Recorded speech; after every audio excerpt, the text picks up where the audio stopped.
Il est ouvert à Lomé ce 26 novembre 2019, un atelier régional sur le renforcement des capacités des pays à mieux gérer les flambées de poliovirus dérivés de la souche vaccinale circulante type 2 CVDVP2 en Afrique de l'Ouest. Depuis 1988, date de l'adoption par l'Assemblée mondiale de la santé de l'objectif d'éradication de la poliomyélite, nous pouvons noter les faits suivants. En 2019, 107 cas de poliovirus sauvage ont été rapportés dans 2 pays endémiques, l'Afghanistan et le Pakistan, contre 26 621 cas rapportés dans 127 pays en 1988.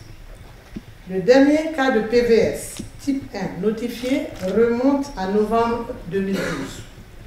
Le poliovirus sauvage de type 2 a été déclaré éradiqué par la Commission mondiale pour la certification de l'éradication de la poliomyélite en septembre 2015.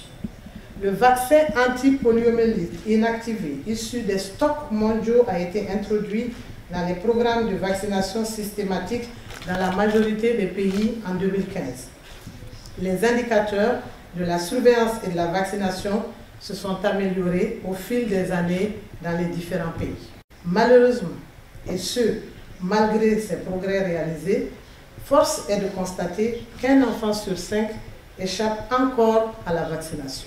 Les participants à cet atelier vont se pencher sur la recherche de solutions aux nouveaux cas de poliovirus circulant de souche vaccinale type 2 détectés en 2019, ce qui provoque de nouvelles épidémies de poliomyélite, surtout dans la région ouest-africaine. Sur les 151 cas de poliovirus circulant dérivés de la souche vaccinale type 2 détectés par le système de surveillance des paralysies FRAS aiguës dans le monde en 2019, 138 cas ont été rapportés par 13 pays du continent africain.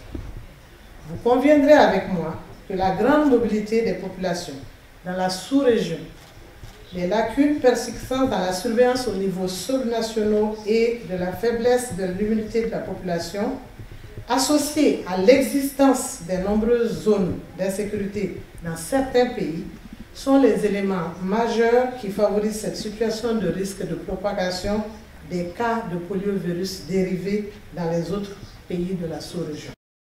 Représentant son ministre de tutelle, le secrétaire général du ministère de la Santé et de l'Hygiène publique a présenté un suscitable de l'apparition du nouveau virus mutant qui fait ressurgir la poliomyélite qui était presque éradiquée. Grâce à cette course à l'éradication de la poliomyélite, comme l'a été contre la variole, l'action mondiale a renforcé ainsi les capacités de lutte contre d'autres maladies infectieuses en développant des systèmes de surveillance et de vaccination efficaces. Depuis 2 ans, la situation a malheureusement changé. Un virus mutant de la souche vaccinale, la souche CVDVP2, est réapparu et menace sérieusement la quiétude du monde pour une maladie presque éradiquée. Autour de nous au Togo et en moins d'1 an, des cas ont été découverts au Ghana, au Bénin, au Nigeria, au Niger et ici au Togo. Certains pays de l'Afrique de l'Ouest, dont le Bénin, le Ghana, le Niger, le Nigeria et le Togo, sont touchés par ces épidémies de poliomyélite qui appellent à des actions rapides et efficaces. Qu'est-ce qui explique la résurgence de la poliomyélite dans nos États? Cette réémergence est expliquée tout simplement par la faiblesse du PEV de routine. Nous avons espéré, lorsque cette initiative a été mise en place en 1988, que le PEV de routine dans tous nos pays africains serait tellement fort que nous allons prendre le relais. Et donc tous les enfants qui seraient nés et qui auraient leur âge avant le 1er anniversaire seraient vaccinés contre la poliomyélite et donc seraient immunisés contre la poliomyélite. Malheureusement, à cette date, la couverture vaccinale à la poliomyélite, surtout le vaccin, la 3e dose, est très basse en Afrique. Et donc, cette couverture qui est basse fait le lit d'une émergence de ce poliovirus auquel nous faisons face.